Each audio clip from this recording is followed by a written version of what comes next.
നമസ്കാരം, ഞാൻ മനോജ് നെടിയാക്കൽ. കേര കർഷകർക്ക് ഇനി സന്തോഷത്തിൻ്റെ നാളുകൾ. 333 കോടിയുടെ വമ്പൻ പദ്ധതി. കാർഷിക ഉൽപ്പന്നങ്ങൾ ഇനി ആഗോള വിപണിയിലേക്ക്.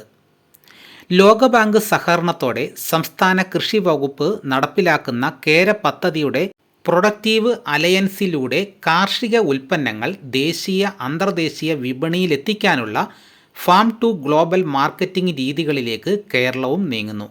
കേരളത്തിലെ കർഷക ഉൽപ്പാദന കമ്പനികളും തത്പരരായ കാർഷിക സംരംഭകരും കേരയുമായി ഏർപ്പെടുന്ന ത്രികക്ഷി കരാർ മുഖേനയാണ് ഉൽപ്പാദന സഖ്യങ്ങൾ നടപ്പാക്കുന്നത്.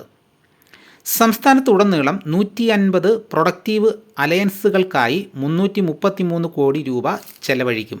പ്രൊഡക്റ്റീവ് അലയൻസ് സംബന്ധിച്ച് കേരളത്തിലെ കർഷക ഉൽപ്പാദക കമ്പനികളുടെ പ്രതിനിധികൾക്കും കാർഷിക സംരംഭകർക്കുമായി സമിതിയിൽ നടത്തിയ സംസ്ഥാനതല ശില്പശാല കേര പ്രോജക്റ്റ് ഡയറക്ടർ കാർഷിക ഉൽപ്പാദന കമ്മീഷണർ ഉദ്ഘാടനം ചെയ്തു.